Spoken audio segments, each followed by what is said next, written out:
이제 4장 수업을 진행을 하도록 하겠습니다. 자, 우리가 3장에서 결국 매출액 배분율을 기준으로 그 방법을 중심으로 해서 이 기업의 다음에 추정 재무제표를 그리고 필요 외부 자금을 계산하는 이런 일들을 했습니다. 그러면 필요 외부 자금을 계산하는 이유는 이 기업이 얼마나 돈이 필요할까 이것을 알기 위해서 했던 일이에요. 자, 그런데 거기에 출발점은 결국 얼마나 매출이 성장을 하느냐, 이 매출이 몇 퍼센트 커지느냐, 매출 성장률로부터 이 계산이 딱딱딱딱 이루어진 거죠. 매출 성장률을 적용해서 내년도의 매출액을 계산하고 그거에 비례해서 각 항목을 추정하고 그 나머지 항목을 채워넣고 딱딱딱 하다 보니까 이 추정 재무제표를 완성을 했다. 그래서 이 장에서는 그 성장 자체, 성장률 자체에 집중을 해서 성장률이 주는 의미가 무엇일지 생각을 해보면서 배워보는 그런 시간을 가져보도록 하겠습니다. 이제 크게 두 가지로 나눌 건데 첫 번째 부분에서는 일단 적당한 성장은 어느 정도일까를 따져볼 거예요. 그리고 그 따져본 적당한 성장률을 저희는 지속가능 성장률이라고 할 건데 그거가 이제 맞는 키는 아니지만 그거를 일단 하나의 비교 대상으로 놓고 그거에 비해서 실제 기업이 너무 많이 성장했거나 너무 적게 성장하면은 어떤 일이 있을까를 생각하는 거를 아마 다음 시간에 이제 하게 될 것 같습니다. 자, 그러면 먼저 적당한 성장률이 얼마로 계산을 할 수 있느냐 이거를 지속가능 성장률이라고 하는데 그거에 대해서 한번 공부를 해보겠습니다. 일단 이 성장에 대해서 이야기를 하려면 기업의 이 인생에 대해서 이제 생각을 해볼 필요가 있어요. 이제 자꾸 제가 TMI를 드리게 돼서 좀 죄송한데 제가 딸을 아주 어린 아기를 키우고 있다라고 한번 말씀을 드렸었는데 이제 공교롭게도 오늘이 정확하게 제 아이가 태어난 지 딱 100일이 되는 날입니다. 그래서 감사드리고요. 축하해 주셔서 굉장히 놀라운 게 얘가 태어날 때 사실 좀 작게 태어났어요. 3kg가 안 되게 태어나서 굉장히 걱정을 많이 했는데 그리고 엄마 뱃속에서 빨리 나오고 그래가지고 그런데 지금 100일 3개월 조금 넘는 시간 동안에 얘가 몸무게가 2배가 넘게 이제 컸어요. 그런데 여러분들 20대만 돼도 사실 키나 몸무게의 변화가 그렇게 급격하게 일어나진 않죠. 그리고 이제 저같이 더 늙어버리면 그런 변화가 더 줄어들게 되고 이제 물론 뱃살은 나옵니다. 하지만 어쨌든 그런 변화가 이제 시간이 지날수록 크게 일어나지 않는 모습을 우리가 관찰을 할 수 있습니다. 근데 기업도 마찬가지예요. 기업도 폭풍 성장을 하는 시기가 있고 아닌 시기가 있는데 그걸 대체적으로 따져보니까 보통 일반적으로 기업이 처음 기업이 탄생을 해서 어릴 때는 폭풍 성장을 합니다.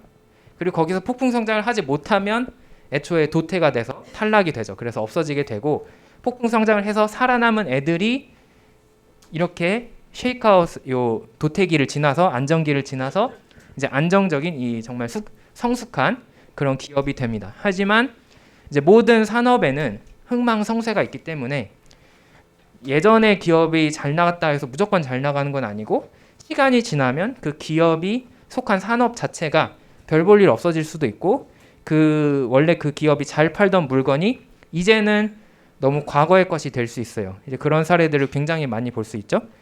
그래서 어느 순간 이 기업은 이제 점진적으로 이익도 줄어들고 매출도 줄어들고 하면서 후퇴하는 그런 시기로 넘어가게 됩니다. 그래서 이 그림을 대체로 이 S와 유사한 이런 곡선을 그릴 수 있는데 이제 나눠 보자면 이제 처음에 설립이 됐던 그 초창기의 기간이 있고 그 다음에 폭풍 성장을 하는 이런 성장기가 있고 그 다음에 그 산업이 어느 정도 활성화됐을 때 경쟁이 치열해지면서 이제 남을 애들만 남고 도태될 애는 도태되는 그런 쉐이크아웃 안정기라고 할 수도 있고 혹은 도태의 기간이라고 할 수도 있는데 그 기간이 있게 됩니다. 그리고 나서 성숙한 기업이 되었다가 성숙기가 있다가 이제 지나면 이제 점차 후퇴하는 그런 모습을 볼 수가 있습니다.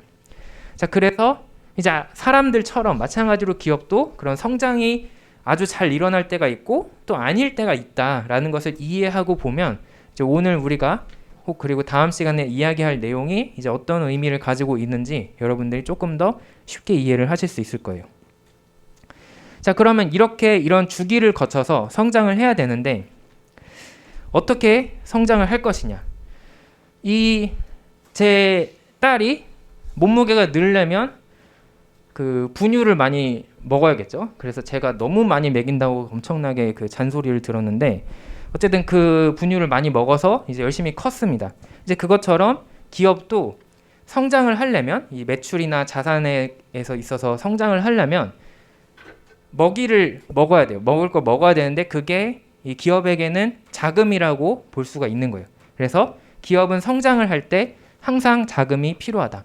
그래서 여기 보시면 이 시간이 지남에 따라 이 기업이 지금 성장을 하고 있다면 매출이 시간에 따라서 늘어나는 모습을 볼 수가 있습니다. 그러면 원래 이만큼의 자산이 있었는데 그 매출이 늘어난 만큼 비례해서 우리가 추정재무제표를 그려보니까 매출이 늘어나는 만큼 자산도 늘어나는 모습을 관찰을 했죠. 그렇다면은 이 자산과 부채 및 자기 자본은 항상 서로 같아야 되기 때문에 원래 부채와 자기 자본은 이만큼이었다. 하지만 이 추가로 이 부분이 필요해지고 그 중에서 일부는 기업 내부에서 생성되는 현금으로 충분히 조달이 돼요. 이제 그거를 우리는 내부 자금 그리고 회계적으로는 이익 잉여금이라고 부른다라고 설명을 드렸습니다. 하지만 그것만으로는 모자랄 경우가 있고 그렇다면 그만큼은 우리가 외부에서 메꾸어 줘야 된다. 그것을 우리는 필요 외부 자금이라고 불렀습니다. 그리고 여기서는 이 그림에서는 이거를 부채로 조달을 했지만 꼭 부채일 필요는 없죠. 예를 들면 주식을 더 찍어낼 수도 있는 거고 은행에 가서 빌릴 수도 있는 거니까 다양한 방법이 있지만 어쨌든 외부에서 자금을 조달할 필요가 있다. 그래서 우리는 성장과 이 자금 조달이 불가분의 관계다. 나눌 수 없는 관계다라는 것을 알 수 있습니다.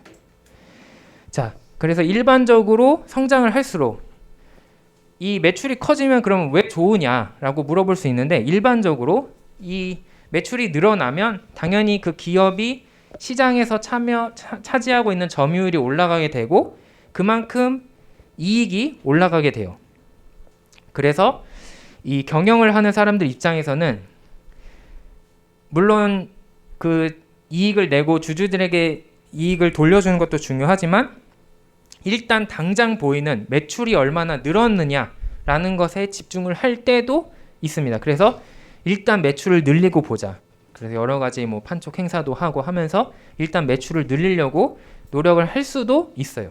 하지만 이렇게 매출에만 집중을 하면은 조금 문제가 생길 수도 있습니다. 너무 지나치게 성장을 하는 것도 하나의 고민거리가 될 수 있다.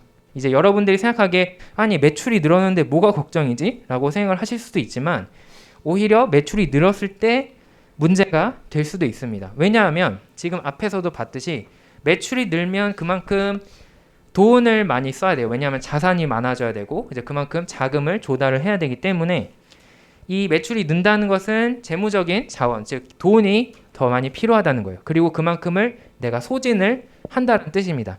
그래서 너무 빨리 돌려, 자 계속 돈 벌어 라고 하다 보면 푸시를 하다 보면 어느 순간 내가 갚아야 되는 매입 채무를 갚지 못할 수도 있는 거고 내가 갚아야 되는 단기 차입금을 갚지 못할 수 있는 거고 내가 더 이상 돈을 빌릴 수가 없을 수도 있는 겁니다. 그래서 잘못하면 외형은 커졌지만 이제 실속이 없어서 파산하게 되는 그런 경우가 생길 수도 있다는 거죠. 그래서 그게 지나친 과성장이라고 볼 수 있습니다.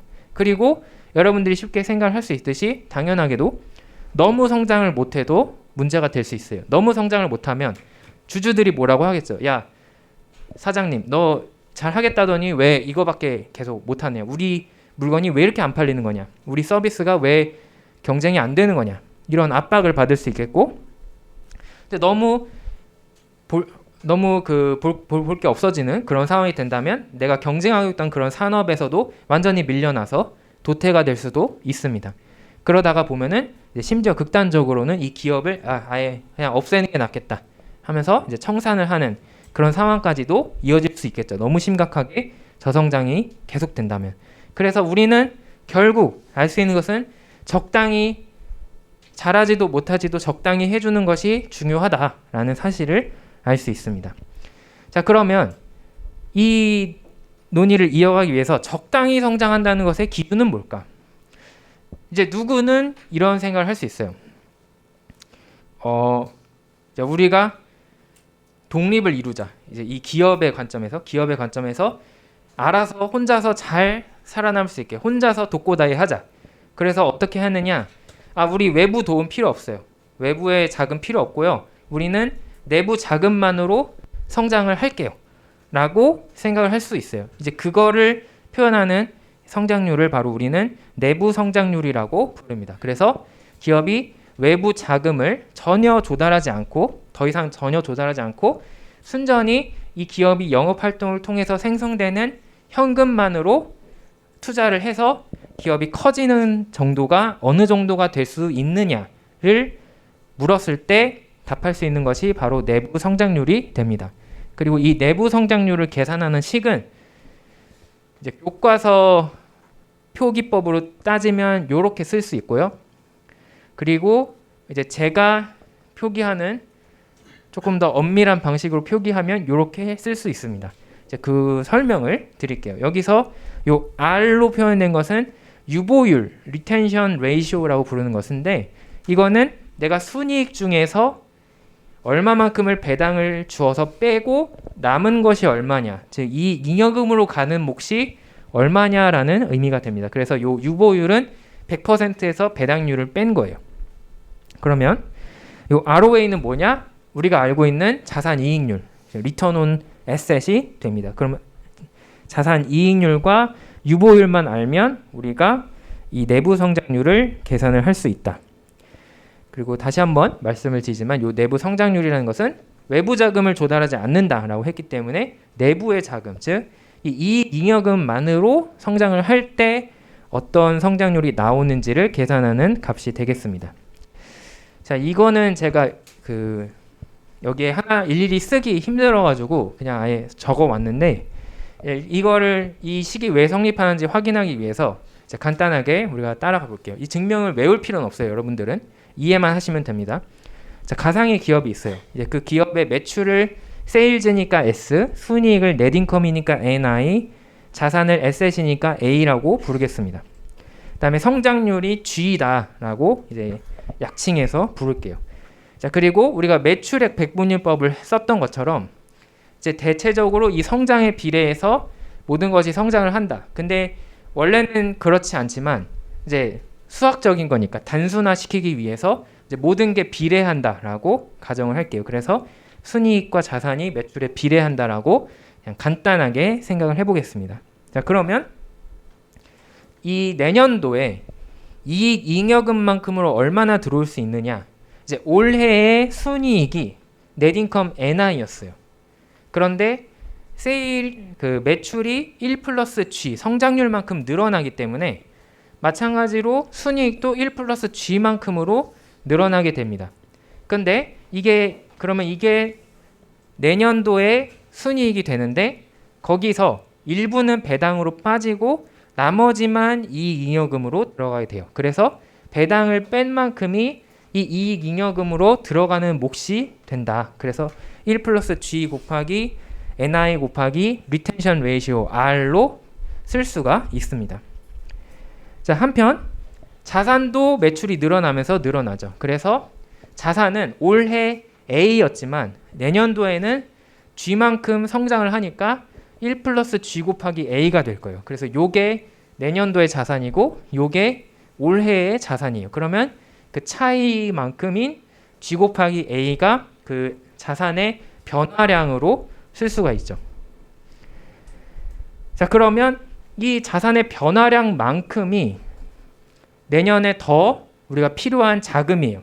근데 이제 다른 외부 자금은 전혀 없고 내가 내부 자금으로 생기는 게 이 1 플러스 G 곱하기 NI 곱하기 R이었어요. 그러니까 여기 이 자산이 늘어난 만큼에서 부채 및 자기자본 항목이 늘어난 만큼을 빼면 그거를 우리는 필요 외부 자금 EFN이라고 부른다고 했는데 그게 나는 내부 성장을 하겠다라고 했으니까 0이 되어도 이게 만족이 돼야 된다는 거죠. 그래서 대입해는 0이다. 그러면 요 식이 나오게 되고 여기서 G끼리 묶을 수가 있습니다.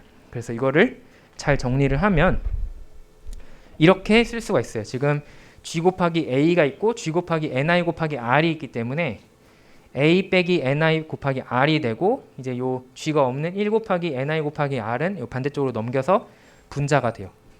그래서 이 식으로 쓸 수가 있습니다. 자, 그러면 여기서 분모와 분자를 모두 A로 나누면 이렇게 동일하게 양쪽에 다 적용을 하면 변화가 없죠. 근데 NI 나누기 A라고 쓰고 여기는 A가 있었는데 A 나누기 A니까 1이 됩니다. 그리고 NI 나누기 A로 이렇게 나누어서 쓸 수가 있어요. 자, 이렇게 하면 이 여기서 A분의 NI가 의미하는 것이 자산분의 순이익이다. 자산분의 순이익을 우리는 ROA로 부르기로 했잖아요. 그래서 이게 ROA로 바꿔서 쓸 수가 있습니다. 그래서 이 성장률은 ROA 곱하기 R 나누기 1 빼기 ROA 곱하기 R로 쓸 수가 있다. 이래서 우리가 아까 봤던 그 식이 나오게 됩니다. 자, 그러면은 그냥 간단하게 계산을 하는 문제를 따져보자면 그 지난 장에 나왔던 RNE의 경우는 2017년 실적으로 봤을 때 ROA가 5% 그리고 배당률이 50%였다라고 이제 기록이 돼 있어요. 그럼 그거를 그대로 적용을 하면 배당률이 50%이기 때문에 유보율은 100%에서 50%를 뺀 50%가 됩니다. 따라서 내부 성장률은 ROA 0.05, 5%니까 0.05 곱하기 유보율 50% 나누기 1 빼기 0.05 곱하기 0.5 해서 2.56%가 나오게 돼요. 자, 이렇게 그렇게 어렵지 않게 이 유보율과 내부 성장률만 알면 계산을 할 수가 있습니다. 자, 그 다음에 이 내부로 성장을 한다라고 하면은 조금 물론 안정적으로 내가 외부의 도움 없이도 혼자서 자생적으로 성장을 할 수 있지만 이것을 그렇다면은 과연 우리가 적당한 성장이다라고 기준을 삼을 수 있느냐? 이제 그거는 조금 이상한 것 같아요. 왜냐하면 이제 아무리 이제 기업이 뭐 혼자서도 잘 살 수 있어요라고 할 수 있지만 너무 비효율적인 것 같다라는 생각이 드는 거예요. 아니 굳이 외부에서 돈을 받을 수 있는데 그것을 안 받고 일부러 내가 차단하고 그냥 나는 내 돈만 쓸 거예요라고 하는 것은 이렇게 자본주의가 발달해서 이 주식시장도 있고 채권시장도 있는 상황에서 너무 좀 바보 같은 짓이 아닐까라고 생각이 되는 거죠. 그래서 이제 우리는 그 다음 단계로 조금 더 그 여유를 가지고 조금 더 성장률을 더 높게 가져갈 수 있는 방법이 무엇이 있을까? 그러면 어느 정도까지는 외부의 자금도 받자라고 할 수 있습니다. 근데 어느 정도까지 받을 것이냐? 그것이 문제인 거잖아요. 그래서 우리의 기준은 자기 자본을 조달하는 건 아니고 부채로 외부 자금을 조달할 건데 그때 우리가 너무 이 지렛대 효과에 너무 의존을 하면 위험해진다라는 것을 이제 지난 챕터에서 배웠습니다. 그래서 이게 부채량이 너무 상대적으로 늘어나면 안 되기 때문에 지금 현재의 이 레버리지 수준을 그대로 유지하면서 거기까지만 딱 부채를 더 빌려오는 것으로는 허용을 해주자라고 생각을 할 수 있는 거죠. 그래서 이 부채 비율이 더 높아져서 극단적으로 이동하면은 이것은 안 되겠다. 어느 순간 파산하겠다는 생각이 들기 때문에 계속 똑같은 그 부채 비율이 적정하게 계속 유지가 되면 되겠다. 그러면은 계속 살아남을 수 있겠다라는 생각이 들어서 이제 그런 의미에서 이거를 지속 가능한 성장률, 그래서 sustainable growth rate, 지속 가능 성장률이라고 부르기로 하고 그것을 어떻게 계산하느냐? 아까 내부 성장률은 ROA가 들어갔다면 여기는 ROE가 들어갑니다. 이제 약간 그 개념적으로 그냥 느낌적인 느낌으로 이렇게 생각하시면 돼요. ROA는 그 우리의 레버리지 효과를 반영하지 않은 기업의 영업 실적이었죠. 그리고 ROE는 레버리지 효과를 반영한 영업 실적이었어요. 그래서 ROE는 부채를 많이 사용할수록 올라갑니다. 이제 그것처럼 이 지속 가능 성장률도 내부 성장률보다 조금 높게 나오는데 왜냐하면 이 내부 성장률은 ROA에 의해서 계산이 되기 때문에 이제 부채를 더 쓰지 않는다라는 느낌이 들어가는 거고 이 지속 가능 성장률이라는 것은 부채의 그 긍정적인 효과를 받아들이겠다라는 의미가 되는 거예요. ROE를 사용하면서. 그래서 이렇게 약간 직관적으로 생각을 하시고 이 의미는 이제 아까 말씀을 드렸듯이 내가 너무 외부에 의존을 해가지고 계속 돈 빌리고 해서 결국은 못 빌리는 상황이 오고 파산하는 것까지는 방지하되 적당히 지금의 이 부채 비율을 유지하면서 앞으로 계속 성장을 할 수 있는 그런 정도를 따져보자라는 의미가 되는 거죠. 자, 그러면은 이것은 이제 어떻게 계산이 되느냐? 아까랑 동일하게 시작을 합니다. 그 이익 잉여금이 증가하는 것은 이제 요만큼이 된다. 여기서 이제 구분하기 위해서 G의 스타 요 별표를 쳐서 G 스타라고 부를게요. 이 G 스타만큼 성장을 한다면 이익 잉여금은 이만큼 증가를 할 것이다. 그리고 자산이 증가하는 양도 똑같이 G 곱하기 A로 나타난다. 요거는 똑같아요. 자, 그런데 외부 자금이 아까는 내부 성장률이었기 때문에 는 0이다 해서 우리가 바로 식을 얻었는데 여기는 그게 안 돼요. 왜냐하면 우리가 필요 외부 자금을 어느 정도는 허용을 하기 때문에 이게 얼마가 될지 몰라요. 그래서 이걸로는 우리가 이 방정식을 풀 수가 없습니다. 그러면 어떻게 접근을 해야 되느냐? 우리는 부채 비율이 동일하다라는 측면에서 접근을 하면 돼요. 그래서 자기자본 승수를 생각을 해봅시다.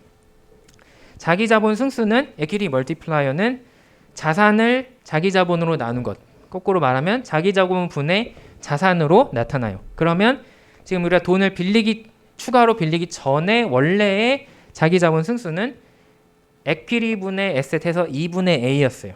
근데 이제 그 돈을 빌린 후에 자기자본 승수는 어떻게 변화하냐면 내년에 자기자본 승수는 자기자본도 변화가 생겨요. 왜냐하면 자기자본이 원래 2였는데 거기에 이익 잉여금에 추가된 만큼 자기자본이 늘기 때문에 그만큼 늘어납니다. 그리고 내년에 자산은 G만큼 성장을 해서 1 플러스 G 곱하기 A로 늘어납니다.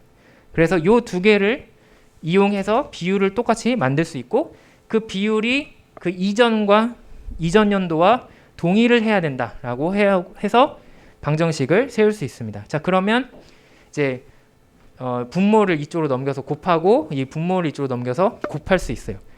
자, 그런데 양쪽에 A가 있기 때문에 A는 약분이 되고요. 잘 정리를 하면 이제 일단은 이런 모양이 나오고 여기서 이 G 스타가 있는 것들만 묶으면 돼요. 근데 여기 보면은 2가 여기 왼쪽에 있고 여기 1 플러스 G 곱하기 2가 있어서 1 곱하기 2 더하기 G 곱하기 2잖아요. 그래서 2가 하나 더 있습니다. 그래서 2가 약분이 돼요. 그러면 요 항이랑 이제 G 곱하기 2 항이 남아요. 그래서 유사한 형태가 나오게 되고 이거를 잘 정리하면 요렇게 쓸 수가 있습니다. 아까는 여기가 A였고 지금은 2로 바뀌었다. 그 차이예요.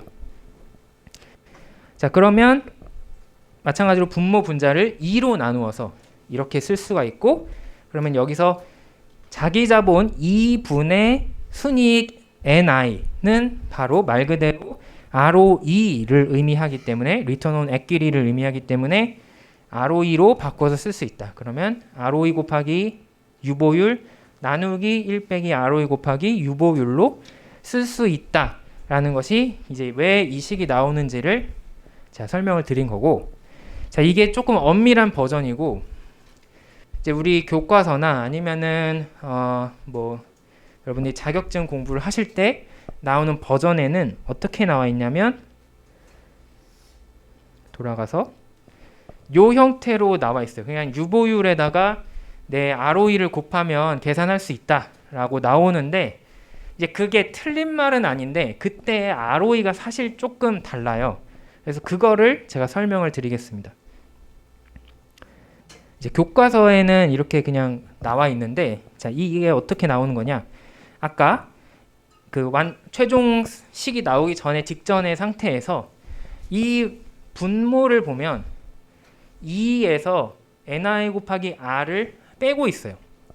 자, 근데 이제 이게 지금 내년도가 아니라 올해의 자기자본에서 올해의 순이익에다가 유보율을 곱한 거를 뺐어요. 그러면은 올해의 순이익 곱하기 유보율이라는 것은 올해의 이익잉여금이거든요. 올해의 이익잉여금이 얼마나 들어왔는지를 의미해요. 근데 그거를 뺐다. 그러므로 이것이 의미하는 바는 바로 이 이익잉여금이 들어오기 직전에 그 전에 자기 자본, 즉 전년도의 자기 자본을 의미하게 됩니다. 따라서 이제 이거는 제가 이렇게 썼는데 전년도의 자기 자본으로 생각을 할 수 있고, 그러므로 이제 이 R을 그대로 냅두고 자기 자본분의 순이익이구나 해서 ROE라고 쓸 수는 있습니다. 하지만 여기서의 ROE는 그냥 우리가 일반적으로 생각하는 올해의 순이익을 올해의 자기 자본으로 나눈 게 아니라 올해의 순이익을 전년도의 자기 자본으로 나누어서 생각을 한 거예요. 혹은 올해 말의 순이익을 올해 초의 자기 자본으로 나눈 거예요. 그래서 우리가 생각하는 일반적인 ROE랑은 계산이 조금 다르다. 하지만 이 아까의 차이는 뭐냐? 아까 제가 조금 더 엄밀한 요 식을 드렸는데 이제 요 부분이 해당이 되는 건데, 이건 더 정확한 식이지만 분모를 이걸 처리해야 되는 귀찮음이라는 게 있잖아요. 그래서 대충 생각하면은 요 식으로 해도 유사하게 나오기 때문에 사실 1 빼기 작은 숫자를 하는 거라서 이제 그런 식으로 이 어프록시메이션을 한 거다라고 생각을 하셔도 되겠습니다. 어쨌든 이제 이 엄밀하게 따지면 이 여기서 이제 곱했을 때의 ROE는 계산하는 방법이 조금 다르다. 그래서 교과서에선 저 식을 쓰고 있습니다. 자, 그리고 여기서 이제 우리가 그냥 이 곱하기로 나타냈을 때 편의한 점이 뭐냐면 이 분석하기가 조금 더 용이합니다. 분모 분자는 좀 분수로 돼 있을 땐 좀 어렵지만 곱한 거는 우리가 직관적으로 이해할 수 있거든요. 그래서 ROE는 프로핏 마진, 에셋 턴오버, 에퀴티 멀티플라이어의 곱이에요. 근데 이제 프로핏 마진은 순이익분의 매출분의 순이익, 그리고 요 자산 에셋 턴오버는 자산분의 매출 그대로 두는데, 여기는 에퀴티 멀티플라이어는 지금 전년도의 자기자본분의 올해의 자산이 돼요. 그래서 요것만 이제 또 다르게 쓰면 된다. 그러면 결국은 이제 요런 식으로 그냥 심플하게 쓸 수 있는데, 이제 이거를 얘는 멋있게 읽으려고 교과서 저자가 프렛이다 이렇게 PRAT 이렇게 쓰고 있어요. 그래서 Profit Margin, Retention Ratio, 그러니까 Profit Margin 순이익률, Retention Ratio 유보율, Asset Turnover 자산 회전율, 그 다음에 요 T는 그 부채의 비율, 그래서 Equity Multiplier를 의미를 하는 약어로 쓰고 있거든요. 그래서 이렇게 쓰고 있는데 뭐 어쨌든 이것은 우리가 이해하는 내용과 동일하다라는 것을 참고를 하시면 되겠습니다. 자, 그러면 돌아와서 아까 제가 드린 식이 조금 더 정확하다고 했기 때문에 그 식을 가지고 이 R&E의 지속가능 성장률을 계산해 보자면 ROE가 16.8%, 배당률이 50%일 때, 마찬가지로 유보율은 여기서 여러분들 이 예시를 보고 헷갈리실 수가 있는데 50% 배당을 주고 있어서 결과는 동일하지만 배당률 곱하기 ROE를 한 게 아니라 유보율 곱하기 ROE를 했다라는 것을 명심하셔야 됩니다. 그래서 1에서 배당률을 빼서 유보율을 먼저 구하는 단계가 있다. 그 다음에 그것을 집어넣고 ROE에다 곱하고 이제 분모에도 1 빼기 ROE 곱하기 유보율을 해서 계산을 할 수 있다. 그러면 이 기업의 지속가능 성장률은 9.17%로 나와요. 자, 이거는 아까 동일한 상황에서 계산했던 내부 성장률 2.56%보다 높게 나옵니다. 이게 당연한 결과예요. 왜냐? 내부 성장을 할 때는 내가 외부의 도움 없이 나만의 힘으로 내가 가진 현금만으로 성장을 하는 것이기 때문에 성장이 제한이 됩니다. 그렇지만 지속가능 성장률은 너무 과하지만 않다면 외부의 도움을 받자. 그래서 외부에서 부채를 조달하기 때문에 그만큼 더 자산을 늘릴 수 있고 그래서 더 많이 성장을 할 수 있다. 그래서 지속가능 성장률은 항상 정상적인 기업이라면 항상 내부 성장률보다 높게 나오게 됩니다. 그래서 요런 관계를 우리가 살펴볼 수 있다. 자, 그러면 우리는 이 지속가능 성장률을 하나의 기준으로 놓고 요 정도를 놓고 생각을 해서 이걸로부터 너무 지나치게 커지거나 지나치게 적어지는 경우에 대해서 고민을 해보자라고 논의를 이어갈 수 있습니다. 자, 아까 그 요약식이지만 그 조금 단순한 식이지만 그거를 참고를 해보도록 할게요. 아까 프로핏 마진, 그다음에 프렛이라고 읽었어요. 제가 그래서 프로핏 마진, 리텐션 레이시오, 에셋 턴오버, 그다음에 에퀴티 멀티플라이어 이렇게 네 가지가 있다고 했는데 그 중에서 이 프로핏 마진과 에셋 턴오버를 묶으면 순이익률과 에셋 턴오버 자산 회전율을 묶으면 ROE가 됩니다. 그리고 남는 것은 유보율과 에퀴티 멀티플라이어로 쓸 수가 있어요. 자, 그래서 우리는 이 기업의 성장률을 결정하는 것은 결국 이 네 가지 요소인데 이 네 가지 요소를 둘둘로 짝지어서 생각할 수 있다. 첫 번째, 앞에 두 개, R 곱하기 T, 리텐션 레이시오 곱하기 에퀴티 멀티플라이어, 요 T. 요거는 기업의 재무적인 정책과 연관이 있습니다. 내가 얼마를 벌었는데 그 중에서 얼마나 많은 금액을 배당으로 주주들에게 줄 것이냐. 그게 유보율을 결정하는 문제가 되는 거였고, 그리고 에퀴티 멀티플라이어, 요 T로 나타난 요 T는 내가 얼마나 부채를 많이 쓰고 있냐, 지렛대 효과를 나타내는 거죠. 그래서 얼마나 많은 자금을 빌려올 것이냐, 이것도 재무적인 의사 결정 중에 하나죠. 그래서 이 두 가지는 재무적인 요소로 나타나게 됩니다. 나머지 두 개, ROA로 표현되는 프로핏 마진과 에셋 턴오버로 나타내는 이 두 요소는 영업의 성과와 밀접한 연관이 있습니다. 첫 번째 프로핏 마진은 순이익률이니까 영업 활동 중에서 얼마나 많은 비용이 차감이 되었느냐, 그래서 내가 얼마나 이익을 많이 남겼느냐라는 것이 되고, 두 번째는 에셋 턴오버 자산 회전율은 내가 자산을 가지고 얼마나 많은 매출을 발생시키느냐, 즉 내가 이 자산을 얼마나 효율적으로 활용하고 있느냐라는 문제가 되는 거죠. 그래서 기업의 성장은 재무적인 요소와 이 영업에서의 성과가 이 서로 연관이 돼서 결합돼서 나타난다라는 것을 우리가 이해할 수 있습니다. 자, 그러면 이 성장을 이제 조금 쉽게 보기 위해서 이 묶어서 ROA 곱하기 RT 이렇게 쓸게요. 자, 그러면은 이거는 일종의 함수가 되는 거죠. ROA가 커지면 성장률도 커지고 ROA가 작아지면 성장률도 작아진다라는 의미가 되는 거예요. 이 앞에를 하나의 어떤 상수라고 본다면. 자, 그래서 결국 우리가 알 수 있는 사실은 기업이 성장을 하려면 당연히 성과가 좋아야, 사실 당연한 얘기지만 기업이 성장을 하려면, 매출이 늘어나려면 이 기업이 잘 운영이 돼야 된다, 영업 실적이 좋아야 된다라는 이야기를 할 수가 있습니다. 자, 그리고 이 영업 실적 대비 실제 성장률을 비교해서 이 두 가지 결론을 낼 수 있죠.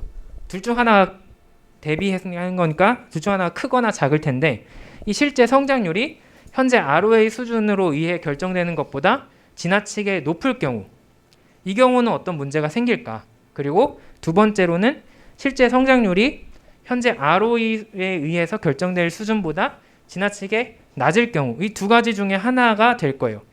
혹은 이제 그냥 이상적으로는 정확하게 딱 일치하는 경우도 있겠지만, 대체적으로 문제라는 것은 너무 크거나 너무 작으면 생기는 거니까 그 두 가지를 따져볼 수 있다는 겁니다. 그러면 어떤 일이 일어나느냐? 실제 성장률이 너무 높다. 야, 매출만 확 늘어나. 근데 우리의 실제 내실은 그 정도가 아닌데 매출만 뻥튀기가 되고 있어. 이러면 어떤 일이 일어나느냐? 더 많은 외부 자금이 필요해져요. 너무 성장을 많이 하고 있어서 외부 자금이 많이 필요해지고 결국 내 현금이 부족한 상황이 됩니다. 그리고 반대로 실제 성장률이 너무 낮아. 그러면 우리 지금 현금은 엄청나게 남는데 그걸 어디다 쓰지? 성장을 안 하니까 투자를 할 데가 없네. 그래서 쓸 데가 없는 그런 상황이 되죠. 그래서 그거를 우리는 현금 잉여 상황이라고 이제 부르겠습니다. 그래서 요거를 그림으로 표현을 한 게 이 교과서에 있는 바로 요 그림이에요. 자, 적당히 성장을 하는 수준이라는 게 있을 거예요. 그게 이 ROA의 함수로 나타나니까 어떤 기울기가 있는 어떤 값이 될 거예요. 이 어딘가에 있는데 그걸 기준으로 이제 너무 높은 거랑 너무 낮은 거를 이제 판단할 그 수준을 그냥 대충 이 사람이 요 앞에 1.4와 0.4로 잡았습니다. 자, 그래서 여기 있으면 이 정도는 acceptable, 어느 정도 용인할 수 있는 정도의 성장률이다. 이거는 크게 문제 삼을 게 없다. 그런데 내가 ROA 수준에 비해서 이 X축이 ROA이기 때문에 ROA 수준에 비해서 이 실제 성장률이 너무 높은 경우, 이 위쪽에 위치하는 경우는 현금이 부족한 상황이다. 그래서 cash deficit이라고 부르고 있고, 그다음에 내가 적당한 수준에 비해서 내 ROA 수준에 비해서 너무 낮은 경우, 이거는 캐시 서플러스, 성장률이 너무 낮은 저성장의 상황, 현금 잉여 상황이라고 부르자라고 정리를 한 겁니다. 오늘 너무 진도를 빨리 나가는데 계속 하죠. 자, 그러면 일단 저성장, 너무 성장률이 낮다, 실제 성장률이 낮다. 이때는 어떤 문제가 있느냐? 현금은 남아서 투자를 하고 싶은데 할래도 할 데가 없는 그런 상황이 발생을 합니다. 내가 성장을 계속 하고 있으면 뭐 설비도 사고 이 재고 자산도 들여오고 그 다음에 더 뭐 판촉도 하고 이런 식으로 계속 여러 군데 쓸 곳이 생겨요, 현금을. 그렇지만 지금은 그렇게 늘어나지가 않고 있으니까 거기에 투자를 할 곳이 없는 거예요. 그래서 이 기업이 지금 현금은 순이익으로 이제 계속 남아서 들어오는데 그거를 막상 쓸 데가 없는 이 현금 잉여 상황이 발생하고 있습니다. 이제 이 성장률이 낮다라고 했으니까 이제 우리가 처음에 살펴봤던 오늘 첫 수업 시간 처음에 말씀드렸던 그 기업의 단계에서는 생애 주기에서는 이미 성숙한 기업이 주로 이 문제를 겪겠죠. 이 성장률이 이미 침체가 되어서 커지지 않고 있는 그런 상황일 때 그러면 어떻게 할 것이냐. 이제 이럴 때는 몇 가지 해결책이 있는데 첫 번째, 그냥 대충 살아. 신경 쓰지 않기. 두 번째, 주주에게 이 남는 돈을 돌려주자. 그래서 환원하기. 세 번째로는 성장이 안 돼? 그러면 사와. 그래서 성장을 구매하는 방법이 있습니다. 자, 순서대로 설명을 드릴게요. 첫 번째, 그냥 무시해. 상황을 신경 쓰지 않는 것도 있습니다. 왜냐하면 현금을 가지고 있는 것도 중요할 수 있기 때문이에요. 현금을 일부러 쌓아두는 경우가 있습니다. 신문을 보시면 우리나라 대기업들이 이제 몇 년 전에 그런 문제로 많이 비판을 받았는데 이제 이익잉여금이 많이 늘어나고 있는데 그것을 막상 투자하지 않고 있다 이러면서 비판을 받았던 기사를 아마 경제나 시사에 관심이 있으신 분들이라면 들었을 거예요. 이제 그때 할 수 있는 말이에요. 이 기업들이 우리는 미래에 혹시 현금이 필요해질 수 있기 때문에 그것을 아끼고 있는 거지 뭐 딱히 뭐 썩히고 있는 게 아니다. 이제 그거를 우리는 예방적인 동기다라고 표현을 해요. 이제 precautionary motive다라고 얘기를 하는데 말 그대로 예방을 하자는 거예요. 어떤 사건을? 미래에 어떤 불확실한 일로 인해서 급격하게 위기가 닥쳐올 수 있죠. 마치 우리 코로나19가 발생을 했던 것처럼 미래에는 어떤 상황이 발생할지 모르는데 만약에 내가 현금을 효율적으로 내가 이런 말 하면 안 되지만 효율충이어서 딱딱 안 남기고 딱딱 써야겠다라고 해가지고 다 쓰고 있는 대로 그랬다가 갑자기 내가 예상하지 못한 일이 발생을 하면 현금이 없어서 그 사소한 문제도 해결하지 못하는 그런 문제가 있을 수 있는 거죠. 그래서 그것을 방지하기 위해서 예방적으로 현금을 미리 적립을 해놓는 거다라고 설명을 할 수 있습니다. 자, 이거는 사실 또 요즘 같은 시대에 어느 정도 말도 되는 부분이 있어요. 왜냐하면 지금 우리 산업 구조가 급격하게 변화를 하고 있죠. 이미 4차 산업혁명이라는 말 자체도 이미 과거의 말로 느껴질 정도로 굉장히 많은 혁신이 일어나고 있고 변화가 일어나고 있습니다. 그래서 기존에 없던 산업이 생기고 기존의 산업들끼리 합쳐서 하나의 분야가 되고 이런 일들이 아주 비일비재하게 일어나고 있습니다. 그러면은 이럴 때 내가 이 하던 거에 계속 투자하는 그런 것보다는 일단은 어떤 일이 일어날지 모르니까 현금을 조금 아껴뒀다가 새로운 기회를 포착하면 거기에 나는 투자를 하겠다.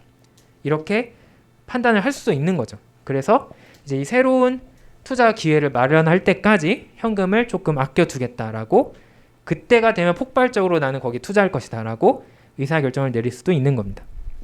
하지만 이때의 문제점은, 경영진의 관점에서의 문제점은, 나는 그 현금을 아껴두는 동안 나는 내 나름대로의 비전을 가지고 이제 아껴둘 수 있지만, 주주의 입장에서는 너 나태해졌구나 라고 비판을 받을 수가 있어요. 네가 열심히 빨리 투자를 안 하고 뭐 하는 거냐, 왜 아무것도 안 하고 현금을 그냥 썩히고 있는 거냐 라는 비판을 받을 수 있습니다. 그러면 경영진은 어쨌든 그 일자리를 지켜야 되기 때문에 이것을 이제 충분히 설득하지 못할 경우에는 자기가 잘리게 되는 문제가 발생할 수 있어요. 그래서 이제 물론 예방적인 동기도 중요하지만 충분히 주주들을 설득해서 이것이 왜 장기적인 우리 기업의 생존에 꼭 필요한 현금을 쌓아두는 일인지 이것을 충분히 납득을 시킬 수 있어야겠다.